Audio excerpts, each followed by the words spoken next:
सिद्धेभ्यः नमो अरिहन्ताणं नमो सिद्धाणं नमो आयर्याणं नमो उभयझायाणं नमो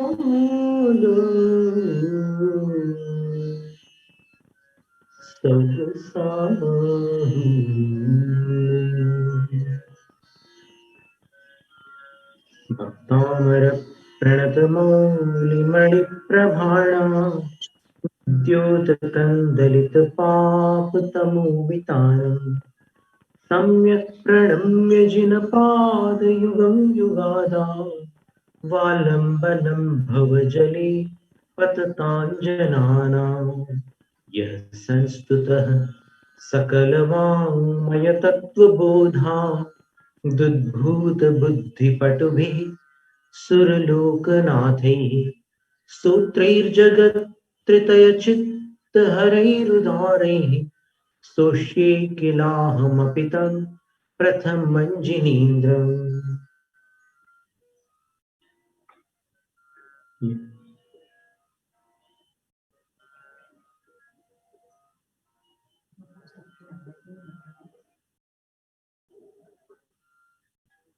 पिछले दो काव्यों का पाठ करते हैं 22-23 क्रमांक।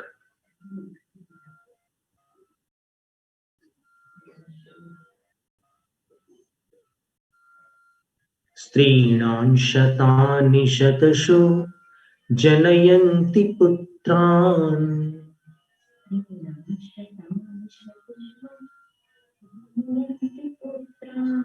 नान्यासतं त्वदुपमं जननी प्रसूता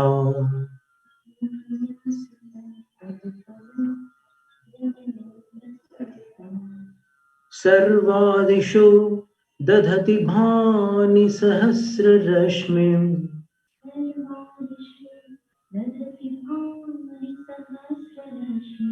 प्राच्येव दिग्जनयति स्फुरदंशुजालम्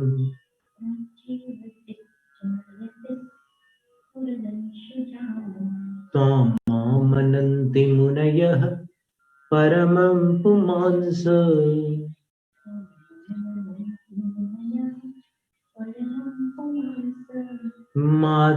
मादित्यवर्णममलं तमसः परस्तात्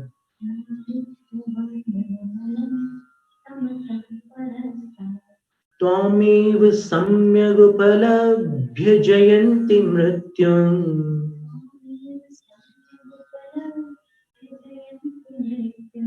नान्यः शिवः शिवपदस्य मुनीन्द्रपन्थाः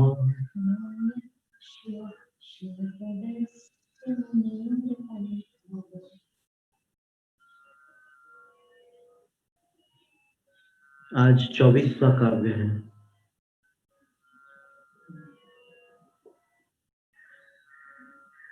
भक्तामर व्याख्यान माला की यात्रा आज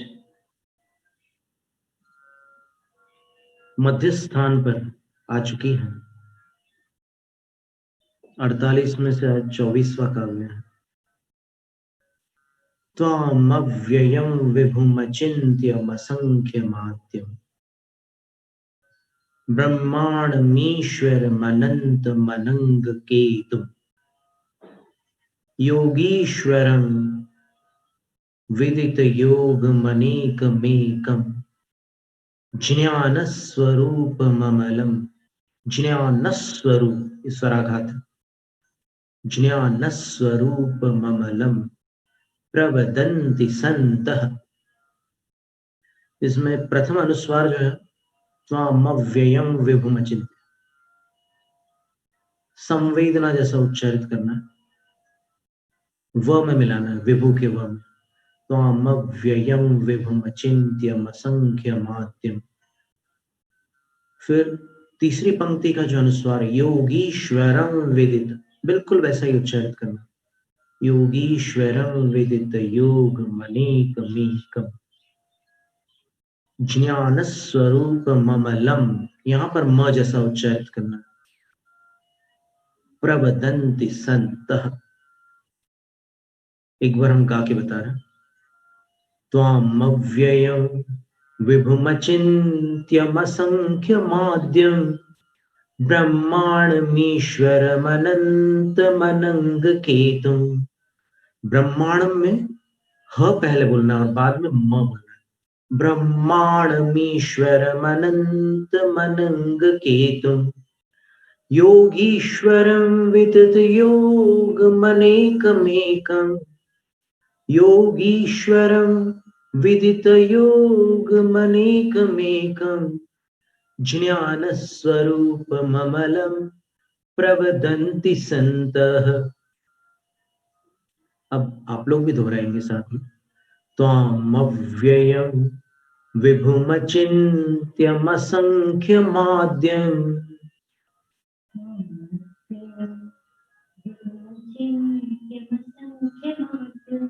ब्रह्माण्डमीश्वरमनन्तमनङ्गकेतुम्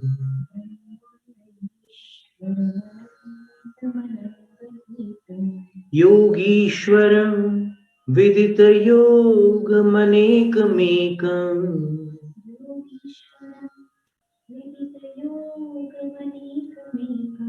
ज्ञानस्वरूपममलं प्रवदन्ति सन्तः।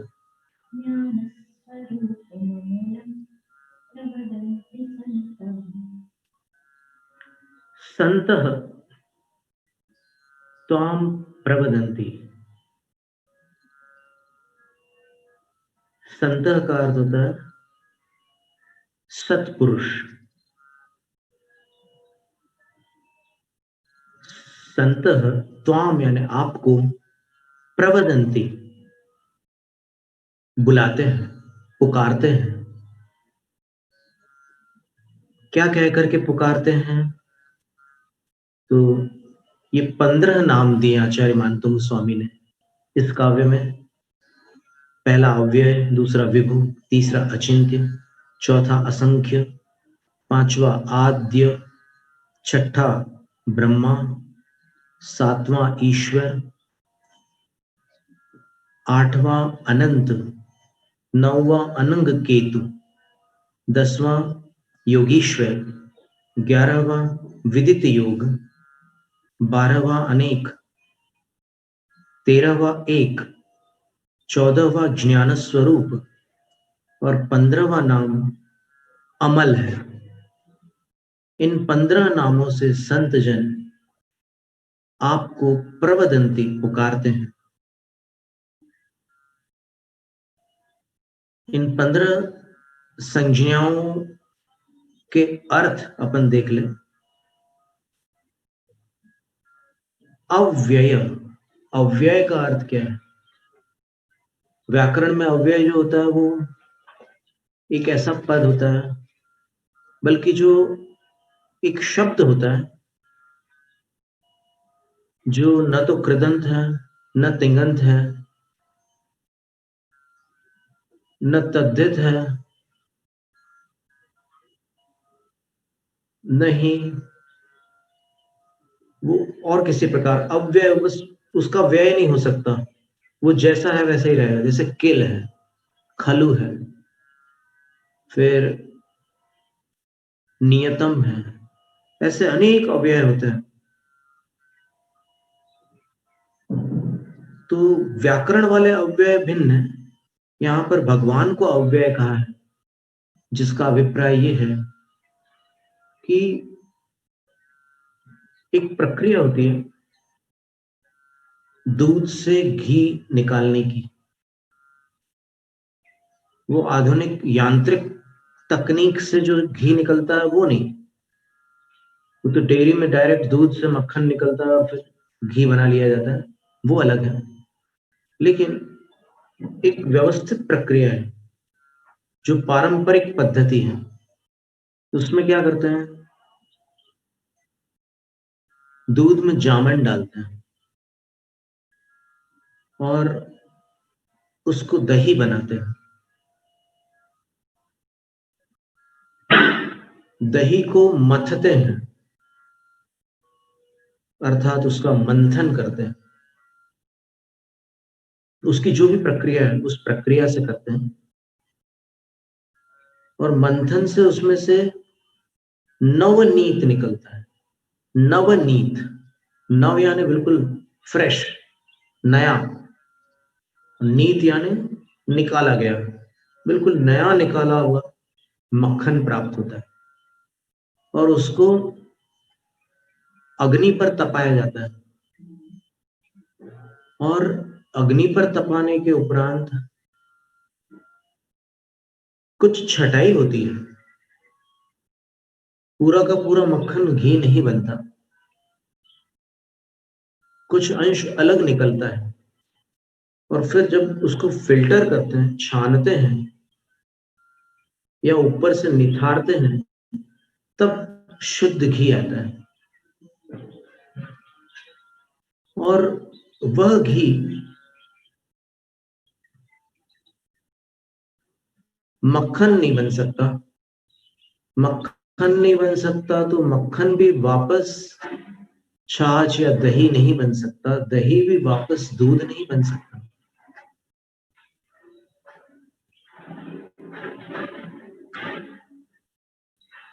तो पूर्व पर्याय का जिसमें व्यय हो चुका है, और अंतिम पर्याय घृत पर्याय, घी की अवस्था है। पर्याय का अर्थ अवस्था, दशा होता है। तो घी की अवस्था को प्राप्त होने के उपरांत प्रत्यावर्तन अर्थात वापस लौटना संभव नहीं है। इसी तरह आदिश्वर प्रभु के 10 भवों का वर्णन अपन पढ़ते हैं, तो विद्याधर को देखकर निदान करना, निदान करके स्वयं विद्याधर महाबल राजा बनना, फिर राजा बनकर अंत में 8 दिन पूजा करके 22 दिन उपवास करना, फिर देवलोक को प्राप्त होना, फिर देवलोक से आकर मनुष्य भव में उत्पन्न होना, फिर चक्रवर्ती की पुत्री से विवाह होना, उसके उपरांत भोगभूमि जाना, भोगभूमि में प्रीतिंकर मुनिराज के उपदेश से सम्यक दृष्टि बनना, फिर उसके उपरांत देवलोक को प्राप्त होना, फिर मनुष्य, फिर देव, फिर मनुष्य, फिर देव, ऐसा करते करते अपने उपांत्य मनुष्य भव में, अर्थात जो अंतिम मनुष्य भव था वो तो तीर्थंकर आदिनाथ भगवान का भव था, लेकिन उससे पूर्ववर्ती जो मनुष्य भव था उस भव में चक्रवर्ती वज्र नाभि बनते हैं, और वहां भी वो 6 महीने तक पद्मासन में तपस्या करते हैं मुनि दीक्षा के उपरांत। अंत में जब संलेखना का समय आ जाता है तो 6 महीने उपवास करते हैं, पद्मासन में विराजमान होते हैं, और अंत में 2 बार श्रेणी पर आरूढ़ होते हैं, उपशमक श्रेणी पर। तीर्थंकर प्रकृति का बंध बांधते हैं, 11 अंगों के पाठी होते हैं, और फिर 11वें गुण स्थान में आयु पूर्ण करके सर्वात सिद्धि विमान में देव बनते हैं, और वहां से आकर प्रथम तीर्थंकर सुंडाव से अपनी काल संबंधी तृतीय काल के अंत में, जिसको भोग भूमि प्रतिभाग कहते हैं, भोग भूमि का एक हिस्सा है, प्रतिभाग है, जो कर्म भूमि में रूपांतरित हो रहा है, वहां आकर के वो जन्म लेते हैं, प्रथम तीर्थंकर बनते हैं। तो फिर प्रथम तीर्थंकर बनकर 83 लाख पूर्व इस पृथ्वी को संभालने में लग जाते हैं उनके, और तदुपरांत उनकी ही जन्म तिथि पर इंद्र एक उत्सव आयोजित करता है, जिस उत्सव में किसी ऐसी अप्सरा को वो नृत्यांगना के रूप में चुनता है जिसकी आयु अंतर मुहूर्त शेष होती है, और एक अन्य अप्सरा को भी वो निर्देशित करता है कि जैसे ही इसका विलय हो तुम इसके रूप में नृत्य जारी रखो। वैसा ही होता है, लेकिन प्रभु की दृष्टि से क्या छुप सकता था? कोई नहीं समझ पाता वहां उस सभा में, लेकिन जिनको समझना था वो समझ जाते हैं और विचार करते हैं कि तीनों जगत में मृत्यु स्वच्छंद होकर विचरण करती है। वह जिस प्रकार वृद्ध को उठा लेती है उसी प्रकार बालक को भी उठा लेती है। जिस प्रकार निर्धन को उठा लेती है उसी प्रकार धनी को भी उठा लेती है। जिस प्रकार रोगी को उठा लेती है उसी प्रकार निरोग को भी उठा लेती है। जिस प्रकार कुरूप को उठा लेती है उसी प्रकार सुंदर को भी उठा लेती है। स्त्री पुरुष कोई भेदभाव नहीं है मृत्यु के लिए, इसलिए मृत्यु का दूसरा नाम समवर्ती है। मेरी आयु का बहुभाग व्यतीत हो चुका है। मैंने इस पृथ्वी पर तीर्थंकर होकर जन्म लिया था, लेकिन अभी तक मैंने तीर्थंकर पद को प्रकाशित नहीं किया है। तीर्थंकर प्रकृति का उदीर्ण उदय 13वें गुणस्थान में होता है। 13वां गुणस्थान बिना तपस्या के संभव नहीं। ध्रुव सिद्धि तिथैरो चौणान जुदो विकरे तवरेणम नाउण ध्रुवं कुज्जा तवेरणम नाण जुत्तो भी। अष्टपाउड़ में आचार्य कुंद स्वामी कहते हैं कि तीर्थंकर जब दीक्षा लेते हैं तो उनको 4 ज्ञान होते हैं। दीक्षा के उपरांत अंतर मुहूर्त में उनको 4 ज्ञान होते हैं। 3 ज्ञान तो गर्भ से लेकर आते हैं, और यहां पर दीक्षा के बाद वो अवधिक ज्ञान सर्वावधिक ज्ञान बन जाता है। श्रुत ज्ञान चतुर्दश पूर्व रूप परिणत हो जाता है। मति ज्ञान अपनी चरम सीमा को प्राप्त कर लेता है, और मना परे ज्ञान विपुल मति मना परे ज्ञान होता है उनका। लेकिन 4 ज्ञानों से संपन्न होते हुए भी तीर्थंकर कठोर तपस्या करते हैं। उपवास पूर्वक ही आहार लेते हैं जब तक केवल ज्ञान न हो जाए। बिना उपवास के आहार नहीं लेते। इतनी कठिन तपस्या करते हैं वो, जंगलों में तपस्या करते हैं। तो आचार्य कुंद स्वामी कहते हैं कि हे भव्यजनों और विशेषतः हे मुनिराजों, इस तथ्य को जानो कि इतने बड़े ज्ञान संपन्न तीर्थंकर भी तपस्या करते हैं, तो शेष जनों का भी कर्तव्य है कि ज्ञान प्राप्त करके संतुष्ट मत हो जाओ, तपस्या करो। ध्रुव सिद्धि तिथ्य, उनकी सिद्धि ध्रुव है अर्थात अटल है। उनकी मुक्ति कोई नहीं टाल सकता, लेकिन वो तपस्या करके मोक्ष प्राप्त करते हैं। और जब वो तपस्या करके क्षपक श्रेणी पर आरूढ़ कर होते हैं, उपशमक श्रेणी पर तीर्थंकर नहीं जाते, कोई भी विपुल मति ज्ञानी नहीं जाते। और जब ऊपर आरूढ़ होते हैं तो वो कर्मों का क्षय करते हुए गुणों का संचय करते चले जाते हैं। जिन जिन कर्मों का क्षय होता है, उन कर्मों से जो गुण आच्छादित थे, उन गुणों को वो प्राप्त करते चले जाते हैं। 4 घाती कर्मों के क्षय से वो अनंत चतुष्टय को प्राप्त कर लेते हैं और आत्मा से परमात्मा हो जाते हैं। द्रव्य निक्षेप से उनको भगवान ही कहते हैं, उनको तीर्थंकर ही कहते हैं। और यही कारण है कि इंद्र कभी भी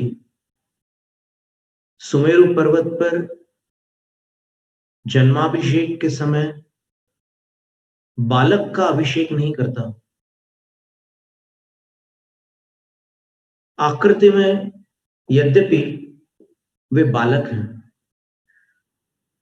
लेकिन इंद्र की भावनाओं में वो जिन है, और द्रव्य निक्षेप इसको स्वीकार करता है।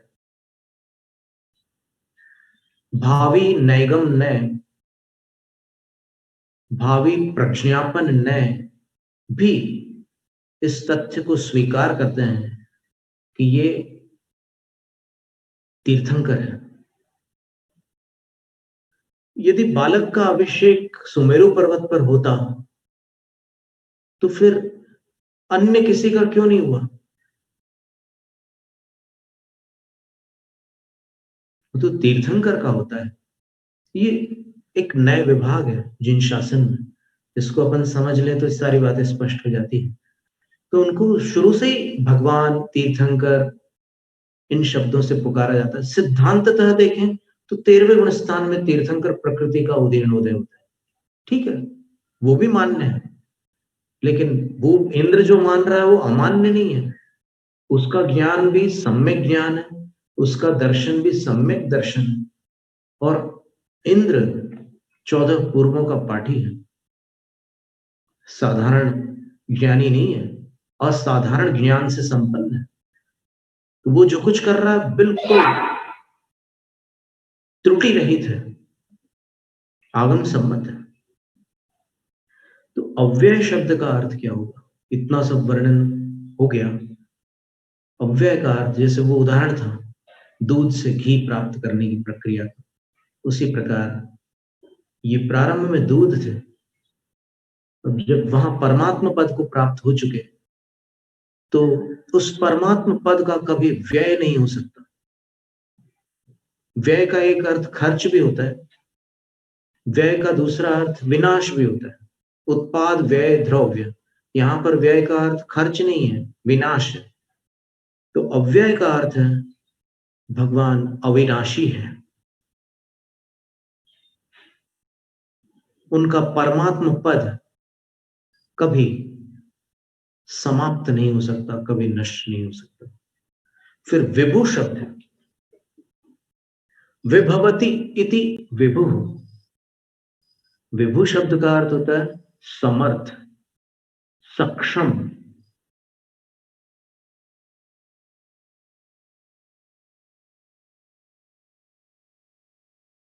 अंग्रेजी में कहेंगे ओमनीपोटेंट, महाबली,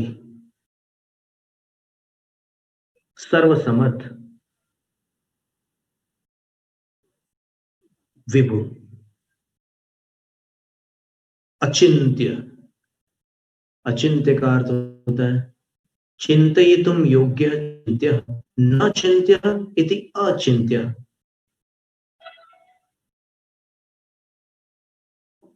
अर्थ सरल है कि भगवान का स्वरूप इतना विराट है,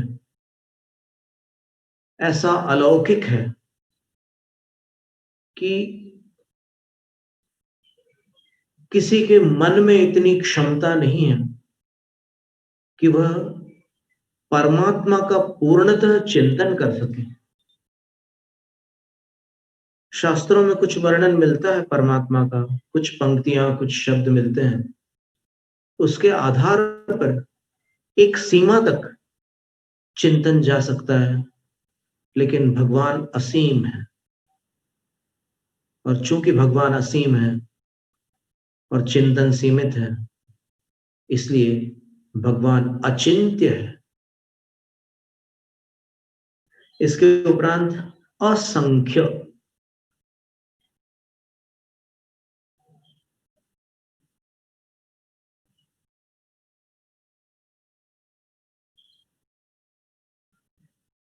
न संख्यातुम योग्य, संख्यातुम योग्य संख्य, न संख्यातुम योग्य असंख्य।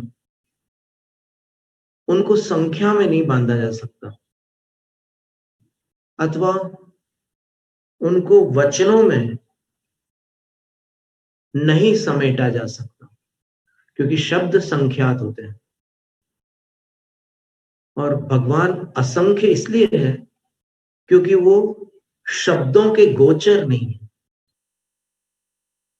वचनों के विषय नहीं है, वो वचनातीत है, अनिर्वचनीय है।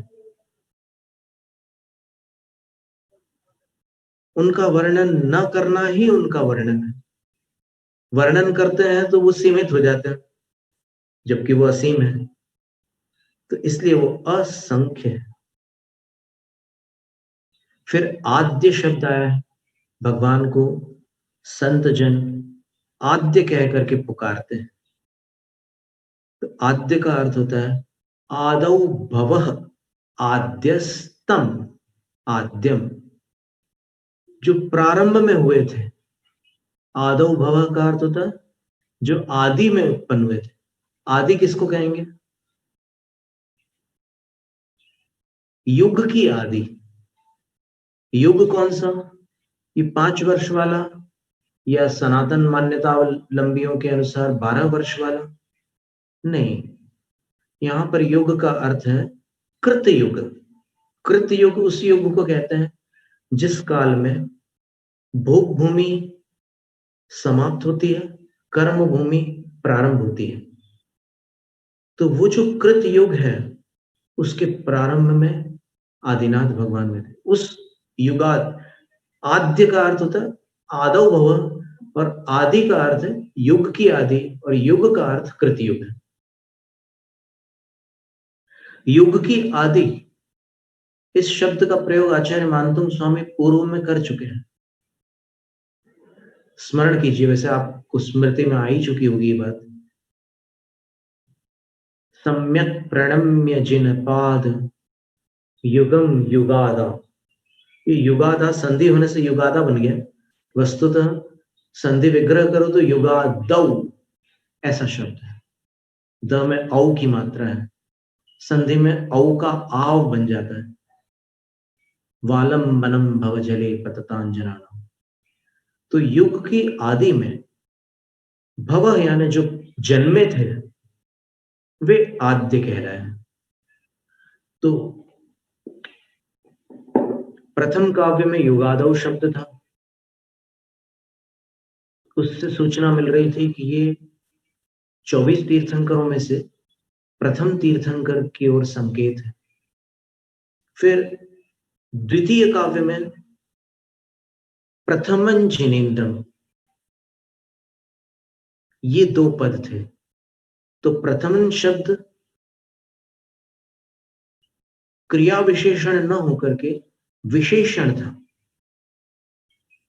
क्रिया विशेषण बनाते तो सर्वप्रथम अर्थ निकलता, लेकिन विशेषण था, इसका अर्थ था कि वो प्रथम जिनेन्द्र थे, प्रथम तीर्थंकर थे। फिर यहां पर 24वें काव्य में ऐसे 2 पद हैं जो संकेत दे रहे हैं कि ये आदिनाथ भगवान की ही स्तुति है। वर्तमान में कुछ विद्वान और साधुओं में, इच्छिधारियों में एक ऐसी चर्चा चलती है कि ये स्तुति आदिनाथ भगवान की नहीं है, ये सभी तीर्थंकरों की स्तुति है। लेकिन हम आपके सामने कुछ बात रखना चाह रहे हैं, जो इसमें से, इन शब्दों में से जो अर्थ निकल रहा है उसको अपन निकाल करके रखने का प्रयत्न कर रहे हैं। आदौ भवः आद्य, ये आदि में हुए। तो आदि में जो हुए वो तो आदिनाथ ही हुए। और देखिए, ब्रह्मांडम, ब्रह्मा। अब ब्रह्मा शब्द जो है वो 24 तीर्थंकरों में क्या सभी के प्रति लागू पड़ सकता है, अथवा केवल वृषभदेव तीर्थंकर के लिए ब्रह्मा शब्द की प्रसिद्धि है? विचारने की बात है। व्युत्पत्ति देखे तो ये शब्द कैसे उत्पन्न हुआ, ब्रह्मा शब्द? तो व्याकरण से देखो तो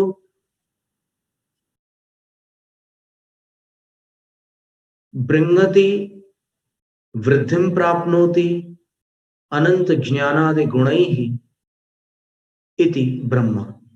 जो अनंत ज्ञानादि गुणों से वृद्धि को प्राप्त हुए या हो रहे हैं उनको ब्रह्मा कहते हैं। अर्थात ब्रह्मा का अर्थ वृद्धिंगत, वृद्धि को प्राप्त। तो ऐसा शब्दार्थ लगाएंगे तो कहीं भी लग सकता है, सारे तीर्थंकर वृद्धि को ही प्राप्त है। लेकिन ब्रह्मा शब्द जो रूढ़ है, समभिरूढ़ नय की अपेक्षा से विचार करने पर ब्रह्मा शब्द जो है उसके विषय में जैनाचार्यों ने एक आर्या छंद प्रस्तुत किया है। महारानी रेवती की कथा में जब क्षुल्लक चंद्रप्रभ उनकी परीक्षा ले रहे थे, तो उन्होंने परीक्षा लेते समय ब्रह्मा, विष्णु, महेश्वर और तीर्थंकर क्रम से इन सभी के रूप धारण किए थे, क्योंकि वो विद्याधर थे क्षुल्लक जी। तो उनके पास ऐसी रूप परावर्तनी एक विद्या थी, तो उससे वो अपना रूप बदल सकते थे। और फिर ऐसी माया फैलाई कि सारा मथुरा नगर एकदम भ्रमित हो गया। लेकिन जब रेवती रानी के पास ये समाचार पहुंचे कि पूर्व दिशा में आज ब्रह्मा विराजमान है, आप चलेंगी, तब रेवती रानी ने एक काव्य उच्चारित किया।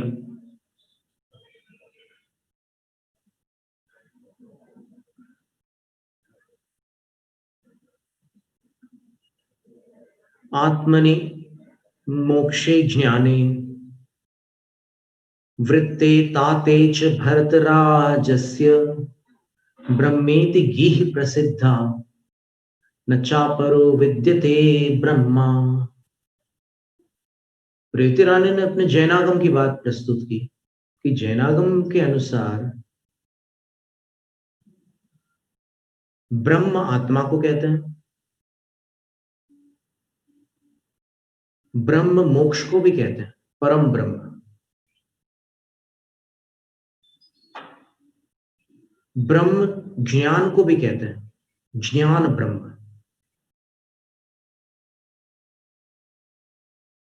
और ब्रह्म चारित्र को भी कहते हैं, ब्रह्मचर्य।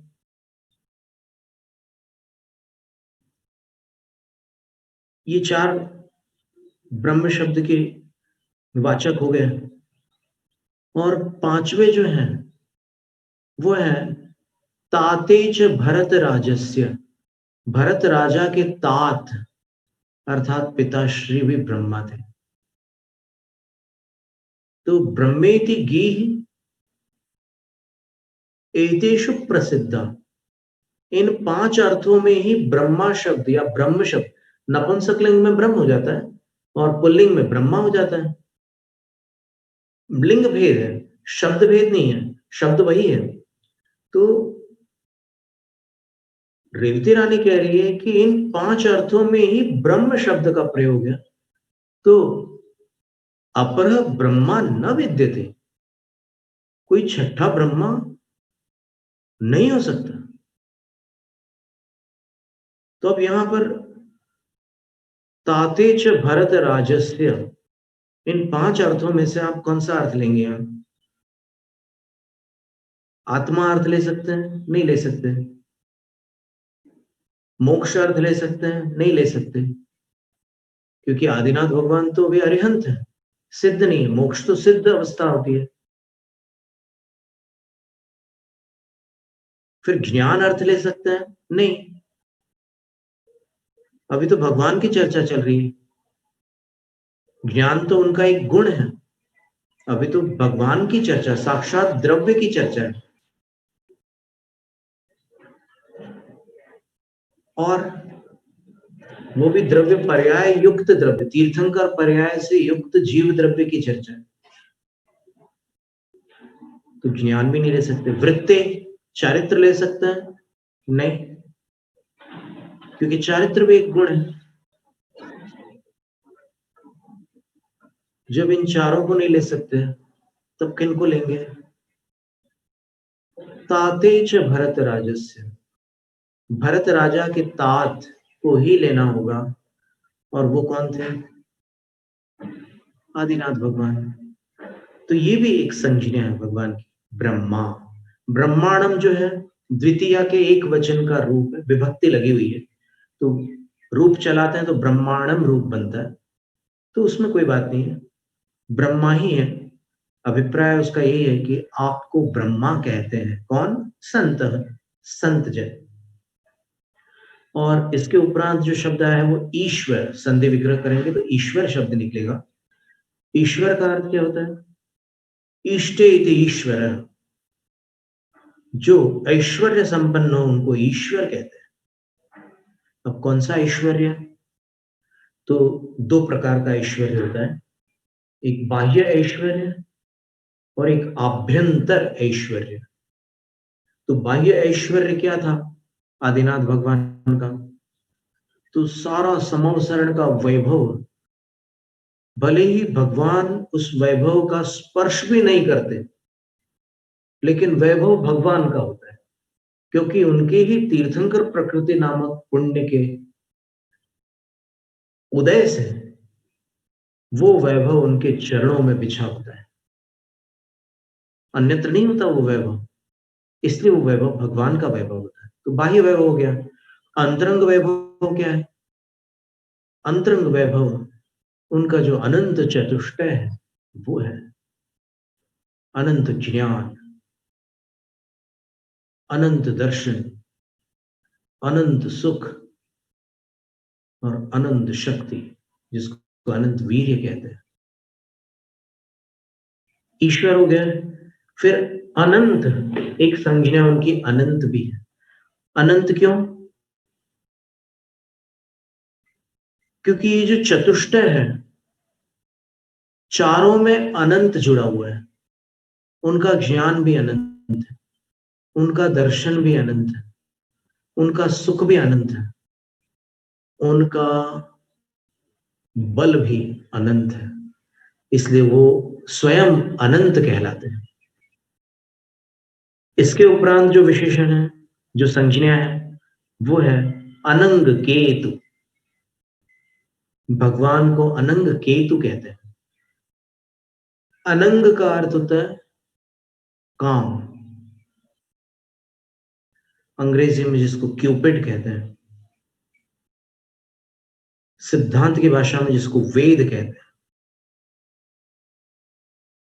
लिंग भी कहा जाता है जिसको। उसकी उदीर्णा से वैसी वैसी कामनाएं होती हैं, तो कामनाएं उत्पन्न करने से वो काम है। काम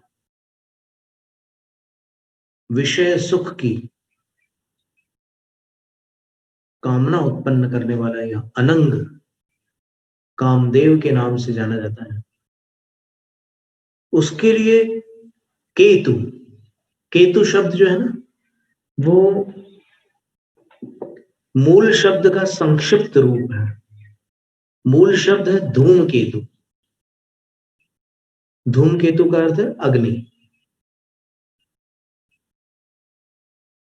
तो कामदेव के लिए जो केतु स्वरूप अर्थात अग्नि रूप काम को भस्म करने वाले हैं, ये संज्ञा का अर्थ हुआ कि भगवान काम को भस्म करने वाले हैं। देखिए ना, भीमसेन नाम था पांडवों का, दूसरे दूसरे पांडव का नाम भीमसेन था, पांडवों में द्वितीय स्थान था उनका, लेकिन उनको क्या बोलते हैं सब लोग? भीम बोलते हैं। श्री कृष्ण जी की एक पटरानी का नाम सत्यभामा था, लेकिन कृष्ण जी उनको हे भामे ऐसे भामा बोलते थे। तो ये भी एक चलन है लोक में कि बड़ा नाम होता है तो उसमें से थोड़ा लेकर के शॉर्ट में बुलाया जाता है। तो इसी तरह धूमकेतु जो अग्नि का एक नाम है, उसको केतु भी कहा जा सकता है। अनंग केतु का अर्थ होता है कामदेव को भस्म करने वाले। योगीश्वरम, योगी, योग शब्द के 32 अर्थ हैं संस्कृत कोश में। योग शब्द के 32 अर्थ हैं, लेकिन जैनागम में 2 अर्थ और भी हैं। एक अर्थ तो है मन वचन काय के आलंबन से, वर्गणाओं के आलंबन से आत्म प्रदेशों का जो परिस्पंदन होता है, और उस परिस्पंदन से पूर्व एक प्रयत्न होता है जो आश्रव में समर्थ होता है, उसको योग कहते हैं। और स आश्रव काय वांग मन कर्म योग। मन वचन काय का जो कर्म यानी पुरुषार्थ है वह योग है, और स आश्रव वह आश्रव है। तो जैनागम में योग शब्द का अर्थ आश्रव होता है, लेकिन यहां पर योगी में जो योग शब्द है वो आश्रववाचक नहीं है। यहां पर योग शब्द का अर्थ है शुद्धोपयोग। अब ये अर्थ हम कहां से निकाल रहे हैं, तो हम आपको श्लोक सुनाते हैं। पद्मनंदी पंचमी शतिका में शुद्धोपयोग के एकार्थवाची शब्दों की एक नाममाला दी हुई है एक श्लोक में। आचार्य पद्मनंदी लिखते हैं, साम्यम स्वास्थ्यम समाधिश्च योगश्चेतो निरोधनम शुद्धोपयोग इत्येते भवन्तेकार्थवाचकाः। समता भाव कह लो, साम्य, स्वास्थ्य कह लो, स्व में स्थिर हो जाना, समाधि कह लो, आधिस्यान मानसी व्यथा, समा आधि यत्र स समाधि। आधि का अर्थ होता है मानसिक पीड़ा, जहां आधि सम हो जाती है।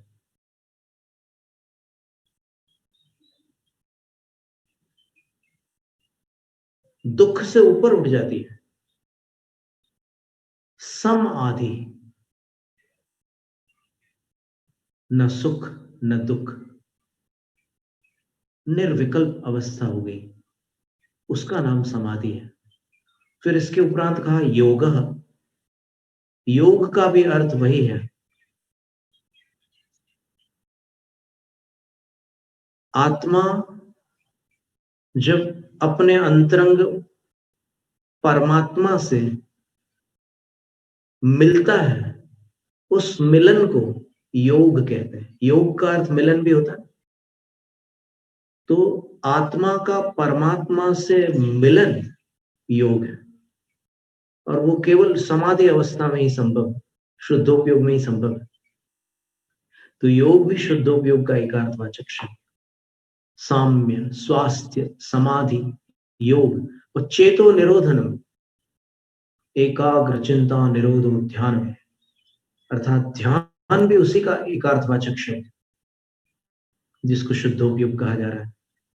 फिर सविकल्प ध्यान जो है वो अलग है, यहां पर निर्विकल्प ध्यान की बात कर। निर्विकल्प का अर्थ होता है संकल्प और विकल्प से रहित ध्यान। मैं और मेरा, मैं विकल्प है, मेरा संकल्प है। तो विकल्प और संकल्पों से रहित ध्यान को चेतो निरोध कहते हैं। ये सब शुद्धोपयोग के एकार्थवाची शब्द है। तो योगी शब्द का अर्थ क्या होगा, योगो, योग शुद्धोपयोगो विद्यते येषां ते योगिनः, जिनके पास शुद्धोपयोग पाया जाए वे साधु योगी हैं। प्रत्येक साधु योगी नहीं है। अभिप्राय यह है कि वैसे तो शुद्धोपयोग का स्पर्श प्रत्येक साधु करते हैं, क्योंकि शुद्धोपयोग को आचार्य जयसेन स्वामी ने समय पौड़ ग्रंथ की तात्पर्य वृत्ति में भावलिंग कहा है। साधु की मुद्रा को लिंग कहते हैं। द्रव्यलिंग जो होता है वो शरीर आश्रित मुद्रा रूप होता है। भावलिंग जो होता है वो सम्यक दर्शन, सम्यक ज्ञान, सम्यक चारित्र की एक रूपता का नाम है, और वो एक रूपता जो है वो समाधि है, वही शुद्धोपयोग है। तो जितने भी भावलिंगी साधु हैं वो यदि शुभोपयोग में अधिक प्रवृत्ति करते हैं तो उनको शुभोपयोगी साधु कहते हैं। कभी कभी शुद्धोपयोग में जाते हैं, ये तो पक्की बात है। जीवन भर शुभोपयोग में नहीं रह सकते, बीच बीच में शुद्धोपयोग में चले जाते हैं कभी। और जो अधिकतर शुद्धोपयोग में रहते हैं और कभी कभी शुभोपयोग में जाते हैं, वो शुद्धोपयोगी साधु कहलाते हैं, उनको योगी कहते हैं। आचार्य शांति सागर महाराज जी,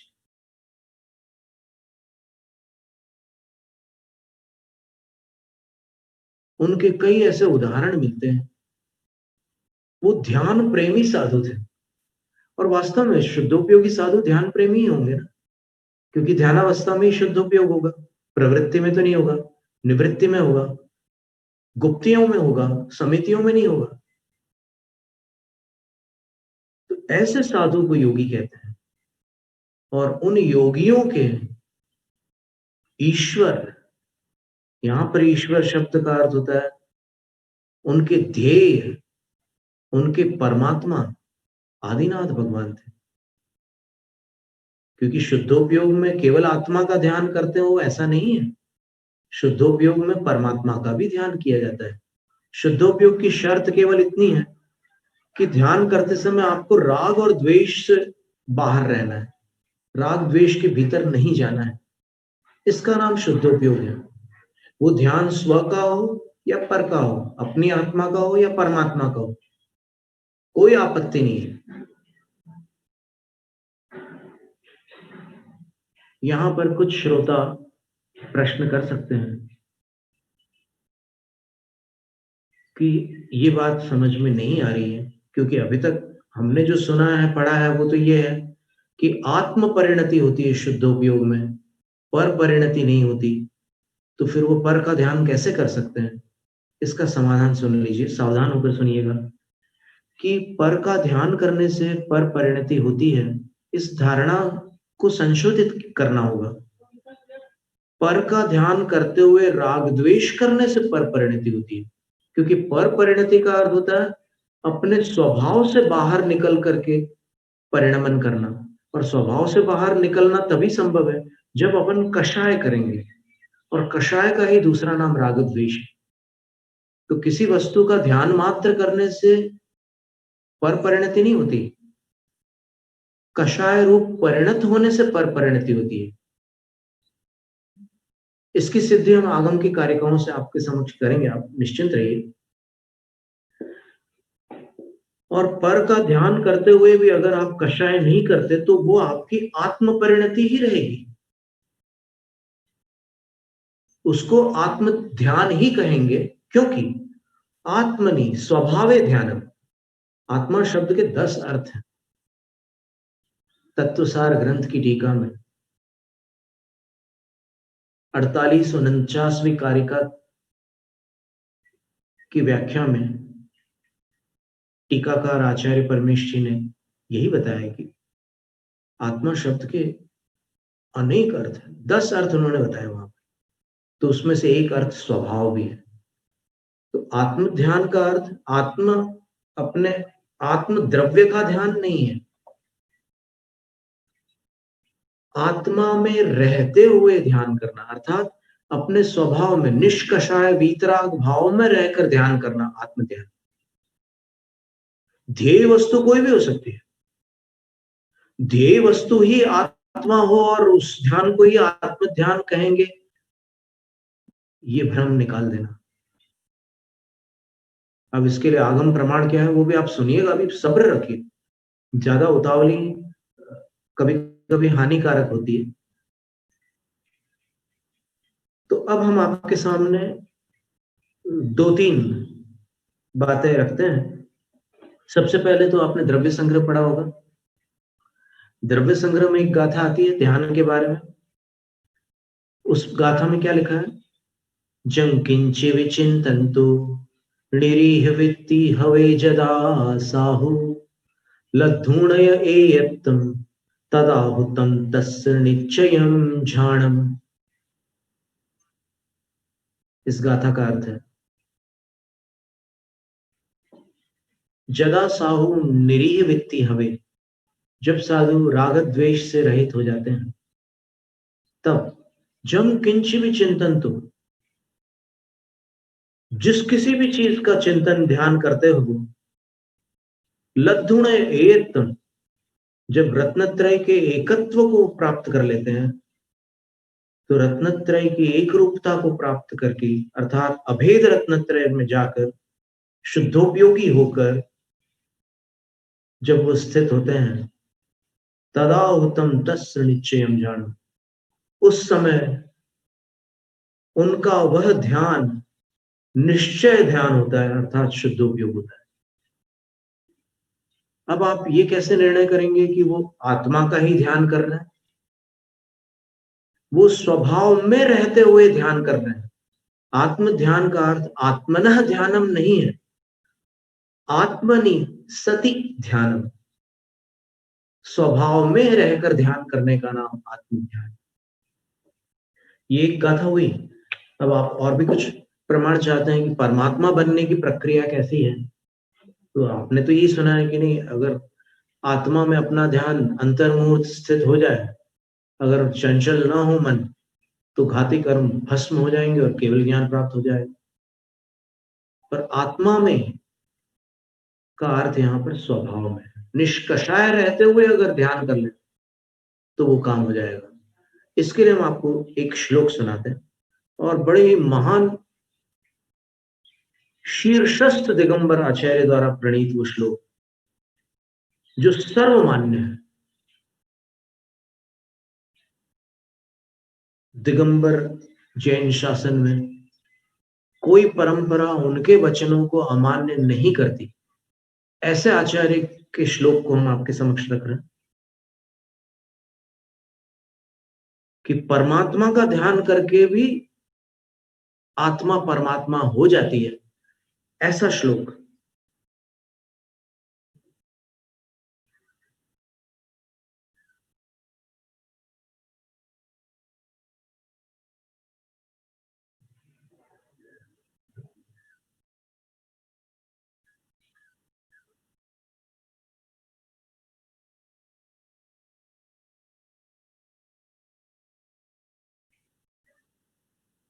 ये हमारा प्रिय ग्रंथ है।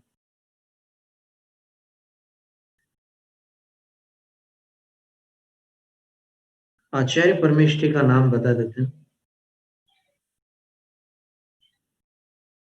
पूज्यपाद आचार्य।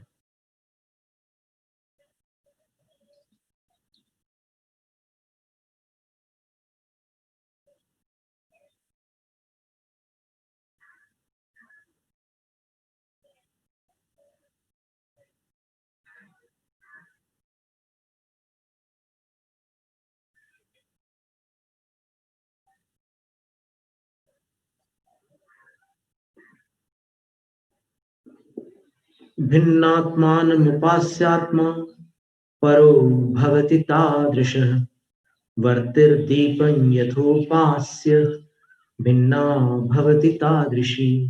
क्या सुंदर बात कही है। समाधि तंत्र का 97वें क्रमांक काव्य है, जिसमें आचार्य पूज्यपाद स्वामी कह रहे हैं कि परमात्मा अपनी आत्मा से भिन्न आत्मा है, लेकिन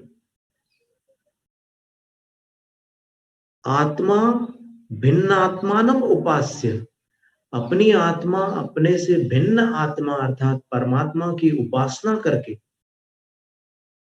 तादृश परो भवति, उनके समान परमात्मा हो जाती है।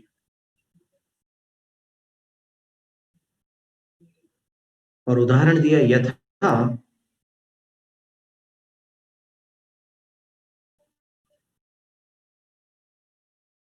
भिन्ना वर्ति दीपम उपास्य तादृशी भवति। दीपक और बाती अलग अलग है, लेकिन अलग होते हुए भी बाती जब दीपक की उपासना करती है तो वो ज्योति बन जाती है।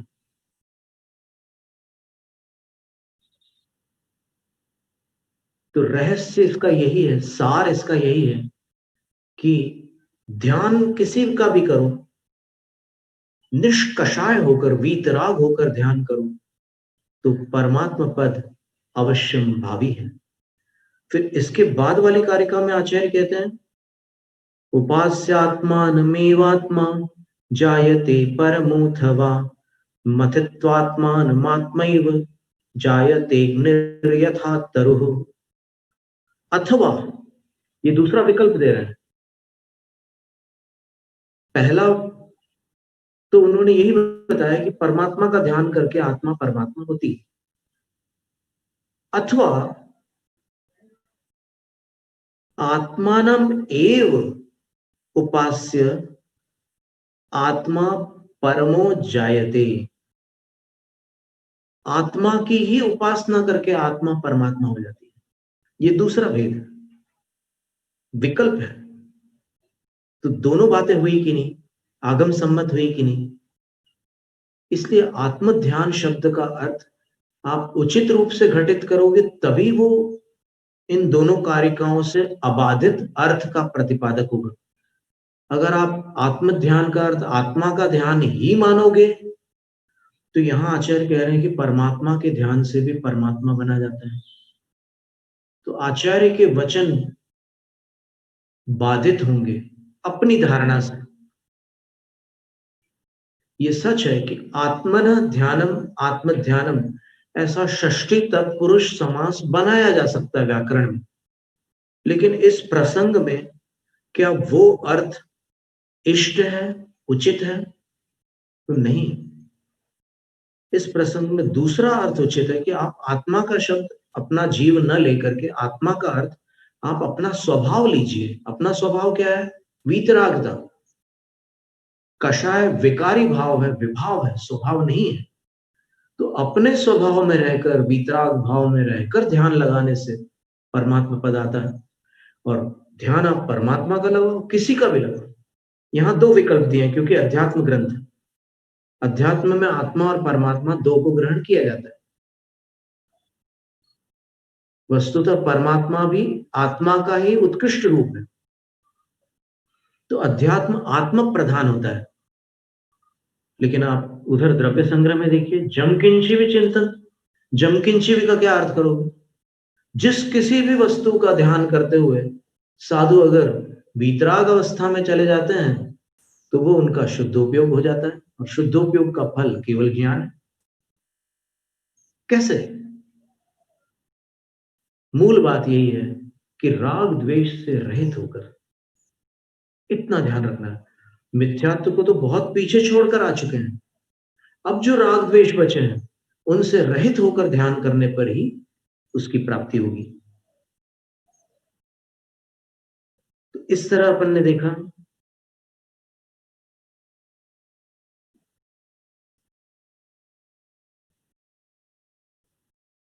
कि योगियों के ईश्वर है आदिश्वर प्रभु, शुद्धोपयोगी साधुओं के स्वामी है। और इसके उपरांत जो विशेषण दिया है या जो संज्ञा दी है वो ये है, विदित योगम। विदित योग का अर्थ होता है सर्व विदित है। योग अर्थात 6 महीने का जो कायोत्सर्ग, जो ध्यान उन्होंने धारण किया था। आदिनाथ भगवान ने दीक्षा लेते ही 6 महीने तक मूर्तिवत कायोत्सर्ग अंगीकार किया था, उपवास किया था। और उस समय वो योग अर्थात ध्यान में ही थे। ध्यान भले ही ध्यान संतति रूप अखंड न हो, अखंड ध्यान होने पर केवल ज्ञान होता है। यहां पर ध्यान तो चल रहा था लेकिन थोड़ा आगे पीछे हो रहा था। प्रवर्धमान चारित्र भी साथ में था। तो अपन ऐसी कोई समीक्षा नहीं कर सकते कि भगवान में कोई दुर्बलता रही हो, नहीं। उनका जो ध्यान था वो इतना अद्भुत था कि आचार्य रविशेन स्वामी पद्म पुराण में लिखते हैं कि उस काल की जो विशुद्धि है, उस काल की जो तपस्या है, उस काल का जो ध्यान है, उस काल के जो साधु हैं, उनकी इस काल में कोई कल्पना तक नहीं कर सकता। कितनी बड़ी बात कह दी। इस काल में उस काल के साधु की कोई कल्पना तक नहीं कर सकता। तो आदिनाथ भगवान के ध्यान का तो क्या कहना। विदित योग का अर्थ होता है कि प्रसिद्ध है प्रतिमा योग जिनका। उन्होंने प्रतिमा जैसा एक योग धारण के लिए, बिल्कुल प्रतिमा के समान खड़े हो गए। साथ में जो स्नेहवश उनका अनुकरण करते हुए, बाहर से उनको देख करके कि ये ऐसा कर रहे हैं तो चलो अपन भी ऐसा करें, तकलीफ हो रही है करो, अपने स्वामी हैं, अनुकरण करना सेवक का काम है। और सब कुछ उनके पूरी नकल करी उन्होंने, अनुकृति की, अनुकरण किया, लेकिन सारे के सारे विचलित हो गए। 6 महीने तक प्रतिमा योग कौन कर सकता था? वो तो अंतर बहिरंग दोनों से निर्ग्रंथ थे, ये तो बाहर से निर्वस्त्र हुए थे, निराभरण हुए थे, अंदर का तो कुछ पता नहीं था उनको। ऐसी स्थिति में विदित योग हो गए भगवान, कि उनका प्रतिमा योग विदित हो गया, विख्यात हो गया। यहां पर योग में प्रतिमा योग शब्द लेना, प्रतिमा योग का अर्थ होता है प्रतिमावत खड़े होकर ध्यान लगाना, प्रतिमा योग। खड़े होकर या बैठकर पद्मासन में, जो भी है, जो जो मुद्राएं बताई है शास्त्रों उनमें, तो भगवान विदित योग थे। और कैसे थे? अनेकम, अनेक रूप थे। आप निश्चय ने से देखो तो भगवान अलग दिखते हैं, व्यवहार ने से देखो तो अलग दिखते हैं, नैगम ने से देखो तो अलग दिखते हैं, संग्रह ने से देखो, व्यवहार ने से, शब्द, समभिरूढ़, एवं भूत, इन सभी नयों से देखो, ऋजु सूत्र 2 नयों से, 7 नयों से, द्रव्यार्थिक पर्यायार्थिक नयों से, एक प्रकार से कहो कि स्याद्वाद से जब भगवान का वर्णन करते हैं तो भगवान अनेक रूप हो जाते हैं। लेकिन अनेक होकर के भी फिर एक विशेषण दिया, एकम, भले ही वो अनेक रूप हो लेकिन फिर भी एक। एक का अर्थ गणना में एक होता है, एक का दूसरा अर्थ होता है अकेला, और एक का तीसरा अर्थ होता है कि जिसके समान कोई दूसरा न हो, उसको भी एक कहते हैं। वो एक ही है बस, कहते हैं ना कि उन जैसा कोई नहीं, वो एक ही है।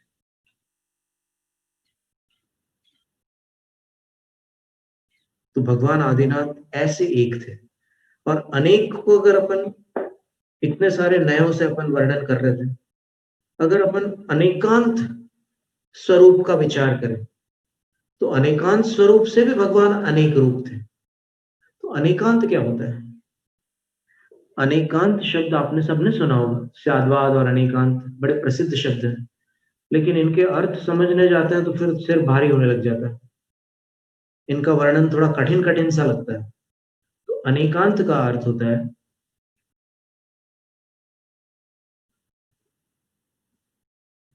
एक ही स्थान पर दो विरुद्ध गुणों का, भावों का अस्तित्व होना अनेकांत है। अर्थात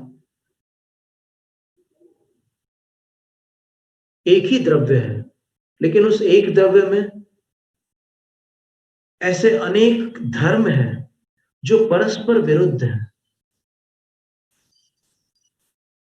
तो ऐसे अनेक धर्मों का एक साथ निवास करना जो कि परस्पर विरुद्ध है, उसको अनेकांत कहते हैं। तो अनेकांत द्रव्य होता है, और वो जो धर्म होते हैं वो परस्पर विरुद्ध धर्म कहलाते हैं। उनके जोड़े होते हैं, वो युगल होते हैं, परस्पर विरोधी धर्मों के युगल जब एक साथ एक स्थान पर हो जाएं तो उसको अनेकांत कहते हैं। जैसे अस्ति और नास्ति। आदिनाथ भगवान है, ये अस्ति धर्म हो गया। आदिनाथ भगवान अजितनाथ भगवान नहीं है, ये नास्ति धर्म हो गया। दोनों बातें हैं कि नहीं भगवान में एक साथ? अवश्य है। स्वरूप चतुष्टय अर्थात अपने द्रव्य, अपने क्षेत्र, अपने काल और अपने भाव की अपेक्षा से प्रत्येक वस्तु अस्थि रूप होती है, और दूसरे के द्रव्य, क्षेत्र, काल, भाव की अपेक्षा से वो नास्ति रूप होती है, क्योंकि एक वस्तु अन्य रूप नहीं है। एक वस्तु स्वरूप है, अन्य रूप नहीं है। तो स्वरूप चतुष्टय की अपेक्षा से स्वद्रव्य, स्वक्षेत्र, स्वकाल और स्वभाव को स्वरूप चतुष्टय कहते हैं। इस अपेक्षा से प्रत्येक वस्तु अस्थिर रूप है। पर द्रव्य, पर क्षेत्र, पर काल और पर भाव की अपेक्षा सर्व वस्तुएं नास्ति रूप है। तो उस अपेक्षा से एक ही वस्तु अस्थिर और नास्ति दोनों रूप होगी। जैसे पिच्छी पिच्छी है, पिच्छी कमंडल नहीं है। वर्णन किसका चल रहा है? पिच्छी का। तो पिच्छी क्या है, ये उसकी अस्थि हो जाएगी। पिच्छी क्या नहीं है, ये उसका नास्ति धर्म हो जाएगा। तो एक वस्तु में अस्थि और नास्ति परस्पर विरुद्ध है, लेकिन फिर भी एक साथ रहते हैं। इसका नाम अनेकांत है। एक ही वस्तु नित्य और अनित्य रूप है। द्रव्य दृष्टि से नित्य है, पर्याय दृष्टि से अनित्य है। पर्याय को कहते हैं अवस्था, दशा। दशा बदलती रहती है, वस्तु वही रहती है। बचपन से आप तक, आज तक आप तो आप ही हैं, लेकिन आपके चित्र बदल गए, चेहरे बदल गए। ये पर्याय दृष्टि से अनित्यता है। और आप रह गए, वो नित्यता है। तो इस तरह ऐसे अनेक धर्म युगल होते हैं जो परस्पर विरोधी होते हैं, लेकिन एक साथ रहते हैं। उस वस्तु को अनेकांत कहते हैं। तो भगवान अनेक रूप भी थे और एक भी थे। और फिर कहते हैं ज्ञान स्वरूपम। यहां पर चूंकि भगवान का वर्णन है, इसलिए उनके ज्ञान को लेना होगा। यहां पर ज्ञान स्वरूप का अर्थ हर आत्मा को ज्ञान स्वरूप ही कहा है शास्त्र में। वो ज्ञान स्वरूप न लेकर के भगवान के पास जो ज्ञान था उसको लेना होगा कि भगवान का जो स्वरूप है वो केवल ही भगवान है। तो केवल ज्ञान स्वरूप ही थे भगवान। और अंतिम संज्ञा जो दी गई है वो है अमल। अमल शब्द का अर्थ यहां पर इस प्रसंग में मल कहते हैं पाप को।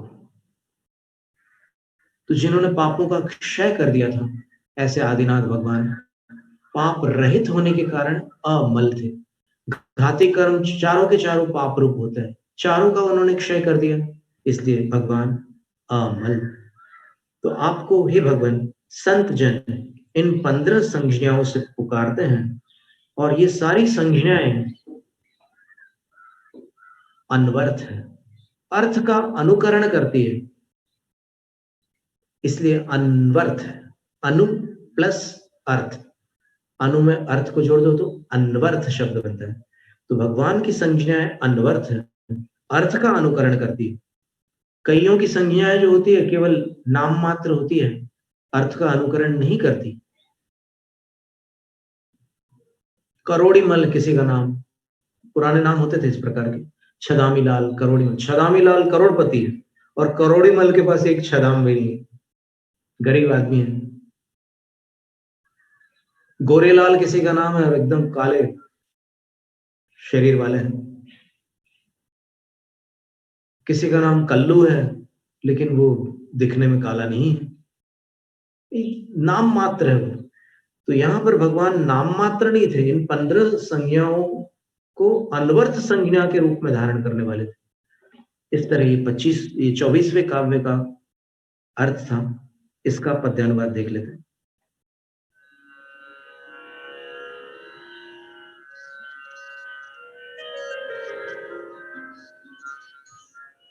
आद्य अमल मद मदन विनाशक, ज्ञान स्वरूप अनंत अनेक, अचिंत्य अव्यय असंख्य ब्रह्मा, विभु योगीश्वर ईश्वर एक, विदित योग मिल सारे सार्थक, नाम आपके सुख के धाम, सदा आपको संत पुकारे, लेकर के यह 15 नाम।